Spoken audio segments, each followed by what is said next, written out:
우리가 함께 봉독한 마태복음 4장 1절에서 7절 말씀으로 이러한 유혹을 조심하라 라는 제목의 말씀으로 함께 은혜를 나누고자 합니다. 오늘 본문은 우리가 잘 알고 있는 말씀입니다. 예수님께서 이제 공생애를 시작하시기 전에 준비하는 과정 속에서 40일간 금식을 하십니다. 이제 그 이후에 마귀가 사탄이 예수님을 시험하는 그 내용입니다.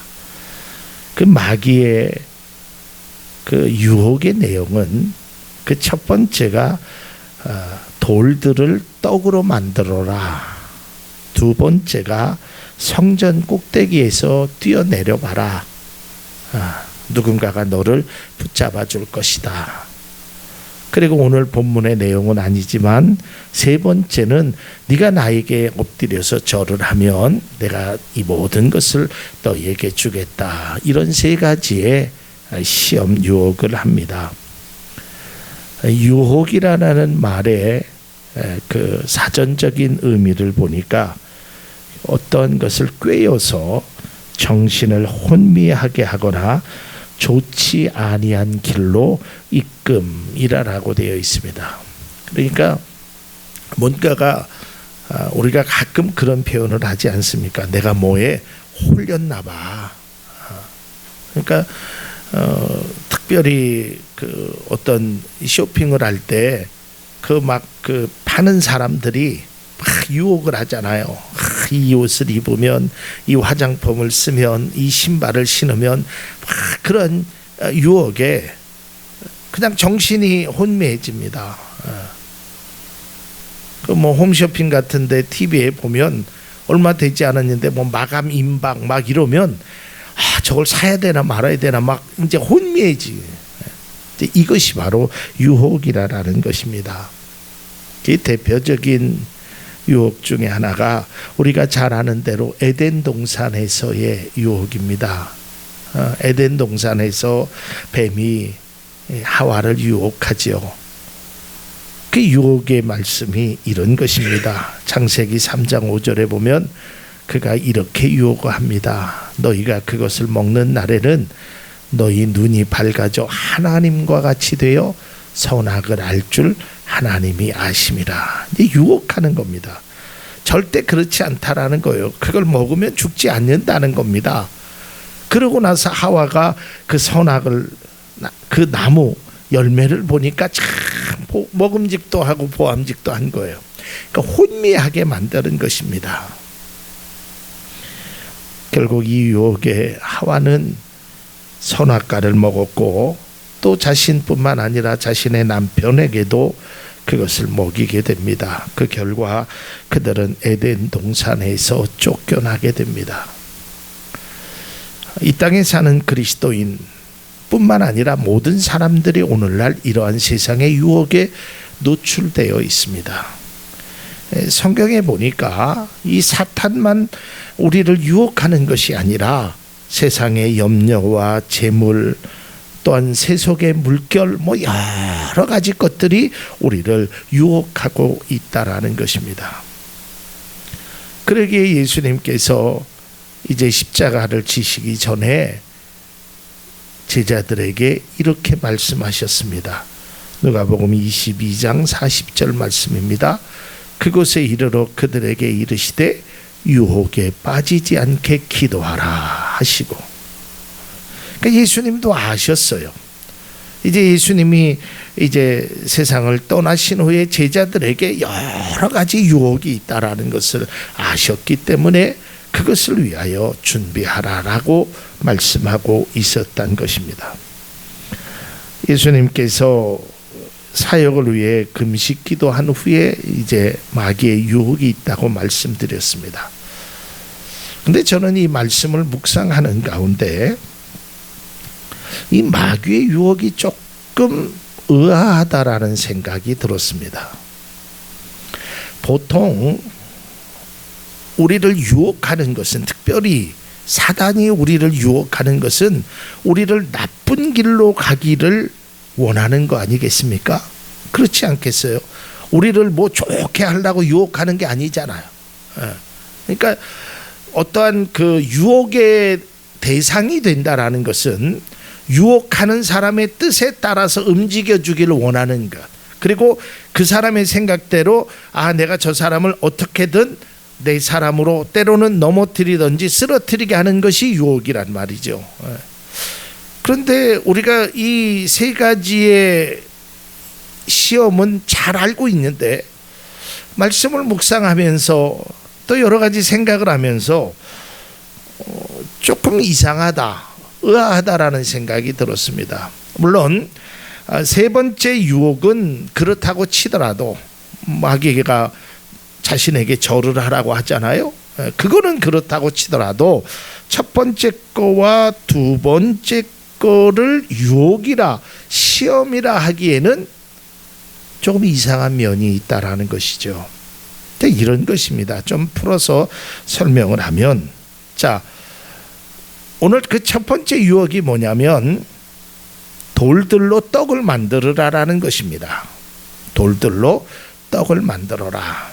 물론 예수님께서 지금 배가 고프시기에 그런 유혹을 할 수 있다라고 하지만, 만일에 예수님께서 이 돌들로 떡을 만드셨다고 한다면 어떤 결과가 일어날 것인가? 여러분, 당시에요, 사람들이 이 먹고 사는 문제가 그들에게 굉장히 중요했습니다. 지금은 오늘날 같은 경우에는 뭐 먹는 것을 누가 준다 그래도 잘 안 먹어요.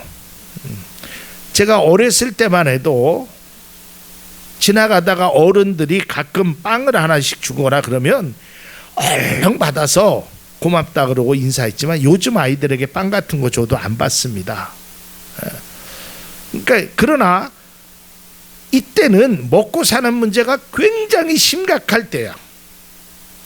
그런데 만일에 예수님이 돌들로 떡을 만드셨다고 하면 예수님 주변에는 사람들이 구름대 같이 몰렸을 것입니다.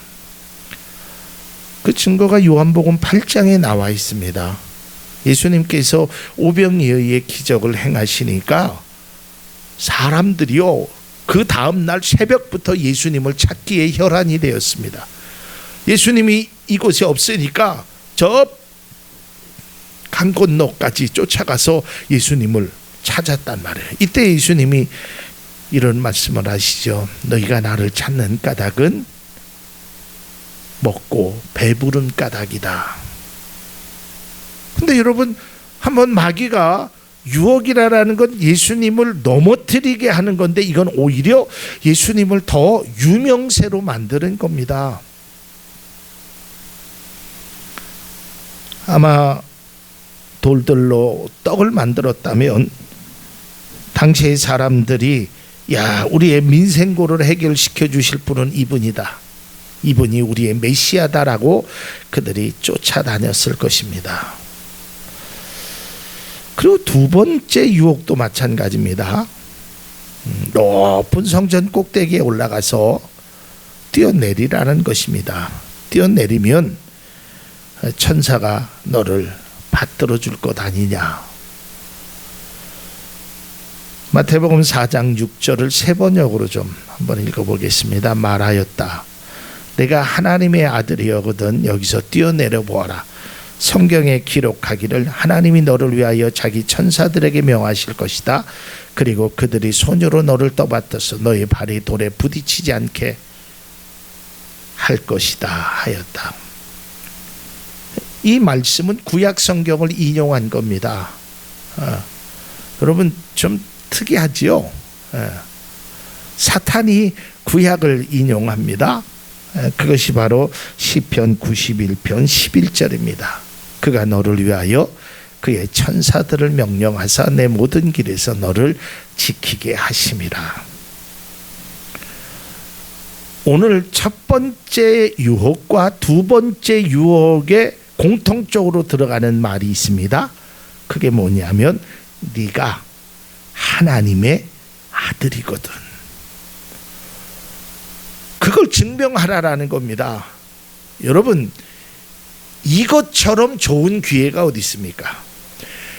하나님의 복음의 사역을 하는데 이것처럼 귀한 찬스가 없단 말이에요. 한번 생각해 보세요.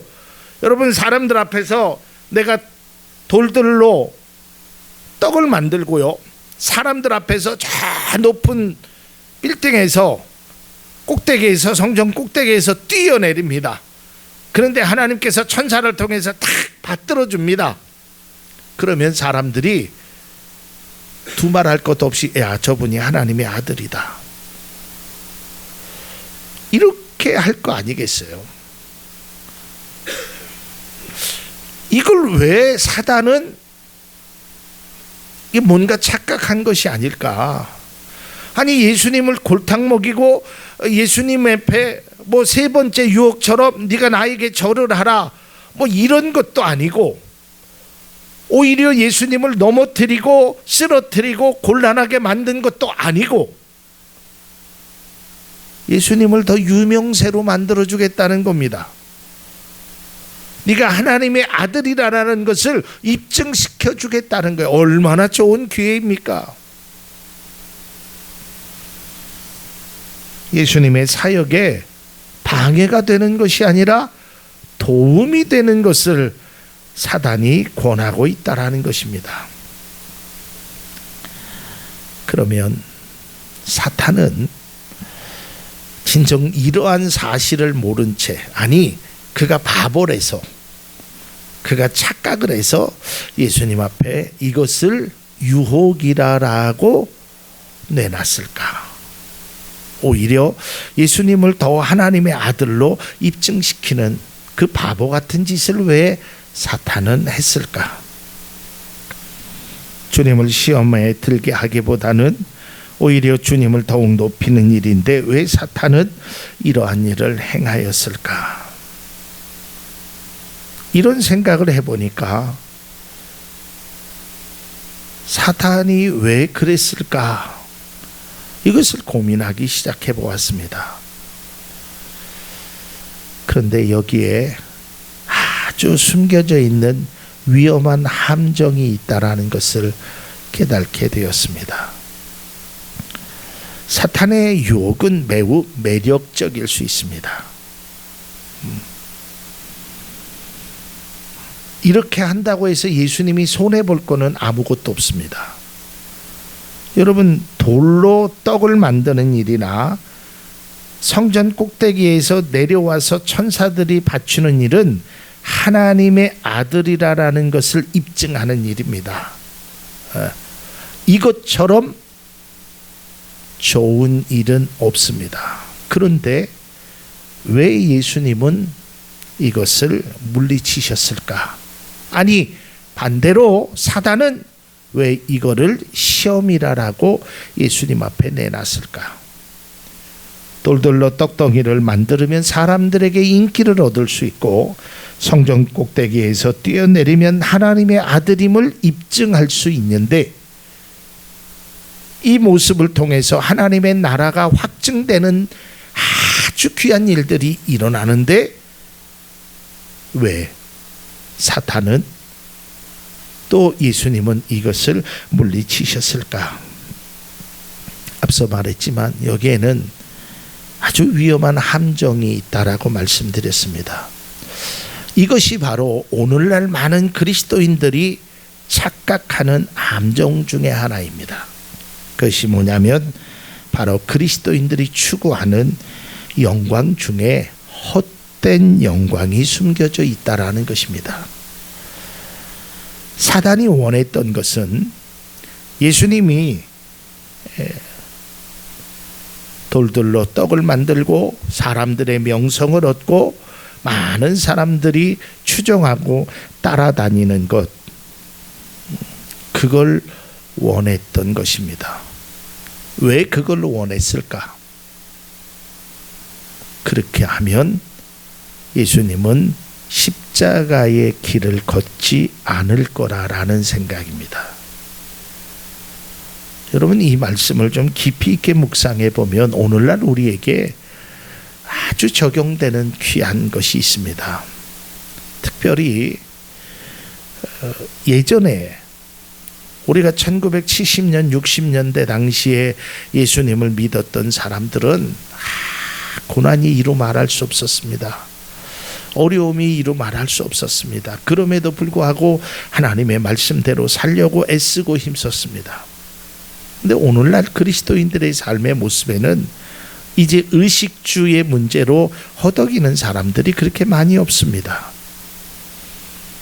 또 하나님께서 이 나라를 사랑하셔서 정말 이 나라에 큰 은혜를 주셨습니다.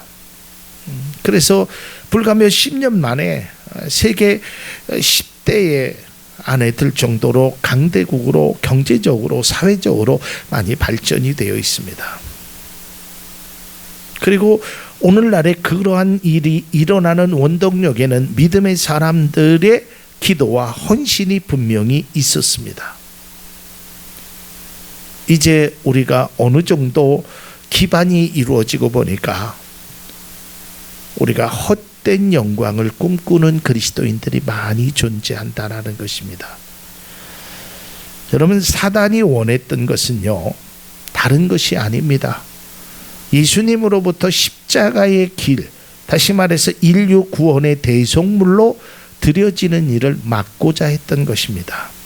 그 막고자 하는 방법 중에 하나가 예수님을 죽이거나 예수님을 핍박하는 것이 아니라 오히려 예수님의 명성을 더 높게 만드는 것입니다. 이것이 저는 오늘날 사단이 현대 그리스도인들에게 사용하는 유혹의 방법이라고 생각되어집니다. 그래서 오늘날 많은 사람들이 예수를 믿으면 더 바쁘게 만드는 것입니다. 더 잘 나가게 만드는 것입니다. 더 높이 만드는 것입니다. 내가 하나님으로부터 이러한 복을 받았다라고 자랑하게 만드는 것입니다.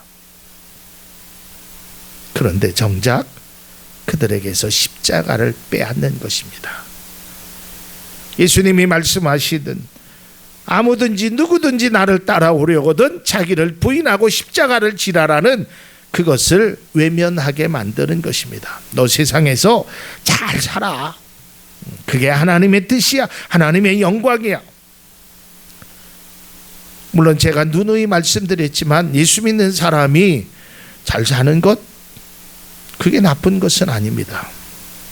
복을 받아서 귀한 은혜를 받아서 하나님의 뜻대로 살아가는 것 필요합니다. 그런데 그 잘 사는 것 때문에 예수님의 십자가, 주님이 말하시는 그 길을 포기하게 만든다는 사실입니다.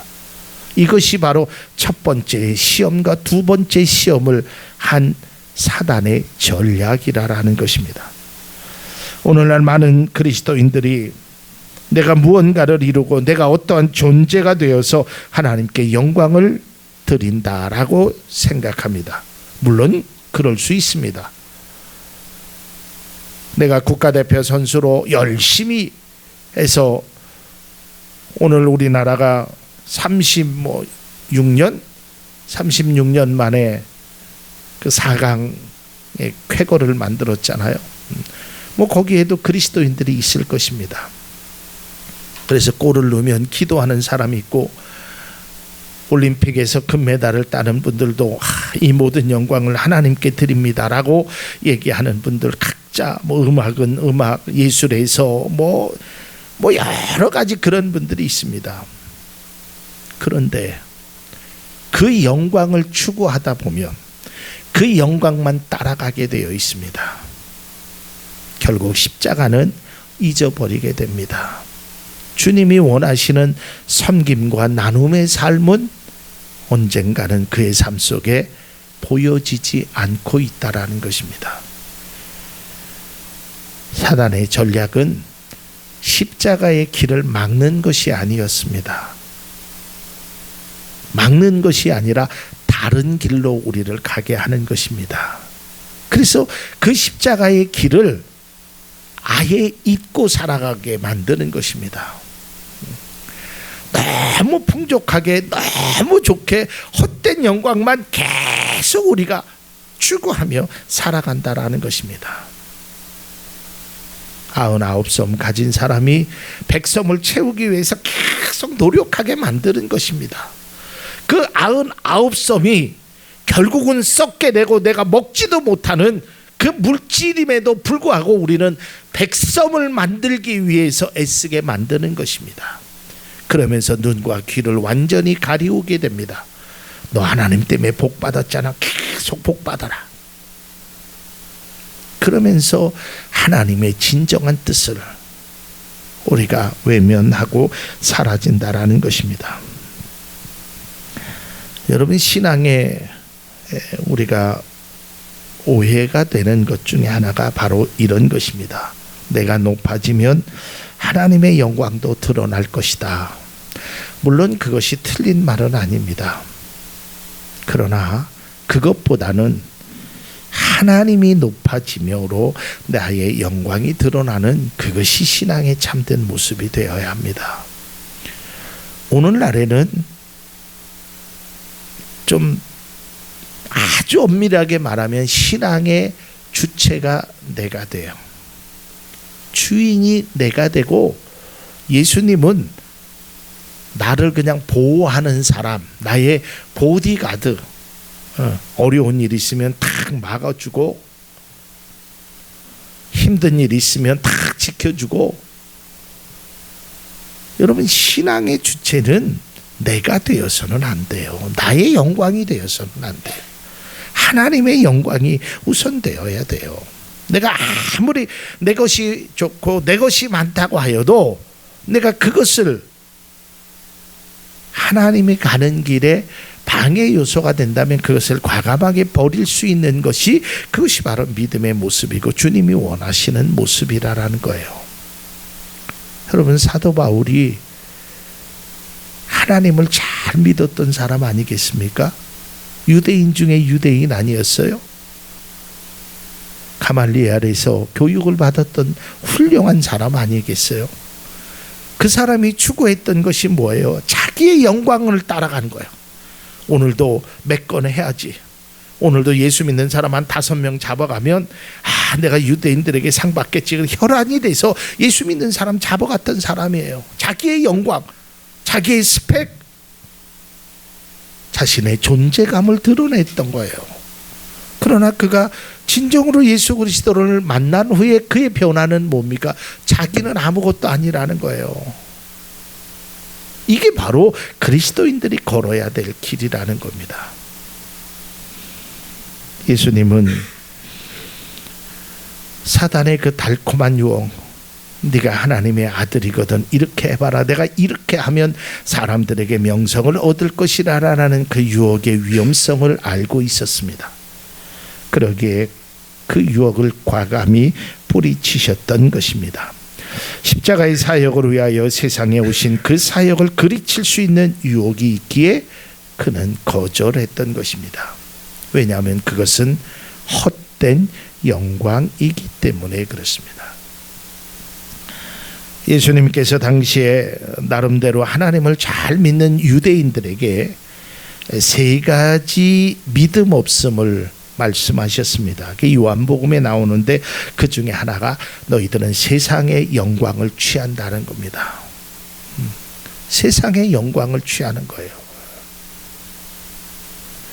그러니까 우리가 특별히 우리나라 사람은 이 최고 최대를 참 좋아합니다. 그래서 뭘 하면 최고가 되기를 원해요. 그래서 마치 그것이 경쟁적으로 사용된단 말이죠.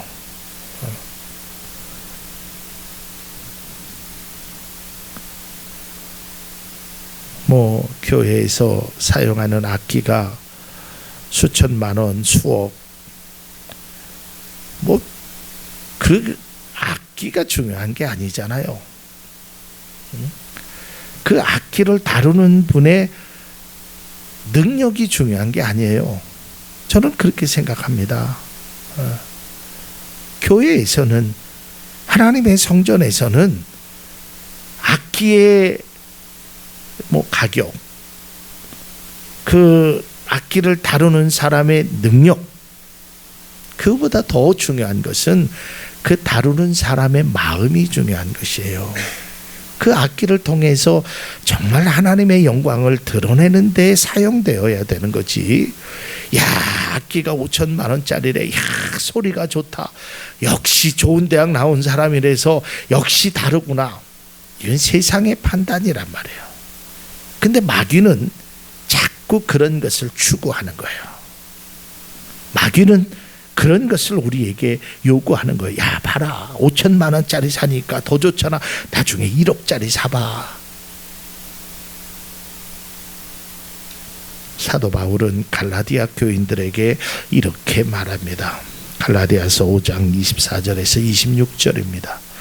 그리스도 예수의 사람들은 육체와 함께 그 정욕과 탐심을 십자가에 못 박았느니라. 만일 우리가 성령으로 살면 또한 성령으로 행할지니 헛된 영광을 구하여 서로 노엽게 하거나 서로 투기하지 말지니라. 헛된 영광을 구하지 말라라는 거예요. 그것 때문에 서로 다투지 말라라는 거예요. 그게 5천만 원짜리, 저쪽에서 5천만 원짜리 샀으니까 우리는 1억짜리 사고 저기서 1억짜리 샀으니까 우리는 더, 그런 것이 중요하지 않다라는 것입니다. 그리스도인의 헛된 영광을 구하는 것은 헛된 일입니다. 그러나 더 헛된 일은 헛된 영광을 구하면서 그것이 헛된 것이라는 사실조차도 모르고 있다라는 것입니다. 오늘날에도 사탄은 달콤한 또 위장된 유혹을 우리에게 계속하고 있습니다. 야, 이거 해봐. 너 유명해질 거야. 이렇게 해봐. 너 아주 저기 될 거야. 보다 높이 쌓아봐. 그러면 너는 이런 사람이 될 거야 하고 계속 사람들에게 영광을 추구하면서 진정으로 가야 될 그리스도인의 삶 길은 자연스럽게 잊고 살게 한단 말이에요. 성경 속에서 나타난 하나님의 말씀, 하나님의 뜻을 다 잊게 한단 말이에요. 그게 뭐예요? 네가 하나님의 아들이거든 뛰어내려 봐라. 네가 정말 하나님의 자녀거든 한번 기도하여서 그런 응답 받고 그렇게 해봐라. 자꾸 그런 쪽으로 우리를 몰아가고 있다라는 것입니다. 기도의 응답이 잘못된 것이 아닙니다. 기도 응답 이후에 우리의 태도나 우리의 삶의 모습이 잘못되어져 가고 있다는 것입니다. 왜냐하면 그것은 바로 헛된 영광을 추구하기 때문입니다. 그러면서 자신을 합리화합니다. 그러면서 이렇게 얘기합니다. 요즘 같은 세상에서는 이렇게 예수를 믿어야 돼. 예수 믿어서 나처럼 돈도 많아야 돼. 예수 믿어서 나처럼 이렇게 자녀들도 좋은 대학 가야 돼. 예수 믿어서 우리처럼 이렇게 좋은, 거기서 끝나면 안 된다는 것입니다. 저는 그게 나쁘다는 것이 아닙니다. 예수 믿어서 여러분들이 복도 받고 예수 믿어서 자녀들도 좋은 대학에 가고 뭐 좋은 곳에 취직하고 다 좋습니다. 그것이 헛된 영광이라고 말하는 것이 아닙니다. 그것만 하는 것이 헛된 영광이라는 것입니다. 그것만으로 위해서 우리가 예수를 믿는 것이 아니라는 거예요. 그저 잘 먹고 잘 살기 위해서, 내 자녀가 좋은 대학에 가기 위해서, 내가 건강하기 위해서 내가 예수를 믿는 것, 이게 바로 헛된 영광이라는 것입니다. 하나님의 은혜로 내가 잘 살았으면 그 잘 삶을 통하여 섬김과 나눔으로 행해야 돼요. 내 자녀에게 복을 주신 하나님의 은혜를 생각해야 되는 거예요. 그게 주가 되어서는 안 돼요. 제가 누누이 말씀드리잖아요. 기도 응답하는 것을 간증하는 많은 사람들의 그 핵심은 뭐냐면 나처럼 이렇게 기도해봐라요. 절대 그것은 헛된 것입니다. 나처럼 이렇게 기도해서 응답 주시는 것이 아니라 나 같은 사람에게도 응답 주신 하나님 앞에 감사해야 하는 것입니다. 이게 신앙의 본질이어야 돼. 근데 우리는 헛된 영광을 구하는 거예요. 나처럼 이렇게 하면 저 사람처럼 저렇게 하면 내가 복을 받을 수 있구나, 내가 저 사람처럼 저렇게 하면 잘 살 수 있구나, 저 사람처럼 그러면 자녀들이 잘 될 수 있구나, 거기에만, 그러니까 모든 신경이 하나님 앞에 가지 않고 땅의 것에만 머물러 있다라는 사실입니다. 우리가 자칫 하나님의 영광을 욕되게 하는 함정에 빠질 수 있다라는 것입니다. 그래서 시편 기자는 이렇게 말하고 있습니다. 시편 4편 2절에 있는 말씀입니다. 인생들아, 어느 때까지 나의 영광을 바꾸어 욕되게 하며 헛된 일을 좋아하고 거짓을 구하려는가. 하나님의 영광을 바꾸어 욕되게 하고 헛된 일을 좋아한다라는 사실입니다. 이제 말씀을 맺고자 합니다. 사단의 유혹은 겉으로 보기에는 예수님을 무시하거나 넘어뜨리는 것처럼 보이지 않았습니다. 오히려 예수님의 이름을 높이는 것으로 보여질 수 있습니다. 예수님을 도와주는 것 같은 느낌이 들었습니다. 그러나 그것은 결코 위험한 것이었습니다. 예수님은 진정 하나님의 영광을 나타나는 일이 그것이 아니었다라는 사실 때문에 그것은 헛된 영광이었다는 거예요. 마귀가 아주 예수님의 치명적인 것을 건드리잖아요. 네가 하나님의 아들이거든. 한번 해보라는 거예요. 그러나 예수님은 단호하게 하나님을 시험하지 말라라고 꾸짖었습니다. 오늘 본문에 주님이 받으셨던 시험처럼 우리에게도 달콤하고 또한 위장된 유혹으로 사단은 호시탄탄 우리의 영적인 타락을 원하고 있는 것입니다. 앞서 말씀드렸지만 여러분, 사단은 우리를 넘어뜨리려만 하지 않는다는, 우리를 못나게 하지는 않습니다. 그것만이 사단의 전략이 아니고 우리를 다른 길로 가게 하는 거예요. 그 길이 너무 좋다라고 너무 바쁘게 만드는 것입니다. 하나님의 사랑을 잊게 만드는 것입니다. 절대로 헛된 영광 때문에 진정한 영광을 버리지 않기를 바랍니다. 내가 원하는 길을 가기 위해요, 주님의 길을 포기하지 않기를 바랍니다. 나의 삶과 꿈과 소망을 이루기 위하여 주님의 십자가를 외면하지 않기를 바랍니다. 그리고 마지막으로 마귀의 유혹에 하나님의 말씀으로 이기셨던 주님처럼 세상의 영광이 아닌 하나님의 영광을 살아가는, 영광을 위하여 살아가는, 영광을 추구하며 살아가는, 또한 영광으로 이루어 그것이 우리의 유일한 하나님을 향한 믿음이 되는 그러한 복된 주님의 자녀가 우리들의 모습이 될 수 있기를 바랍니다.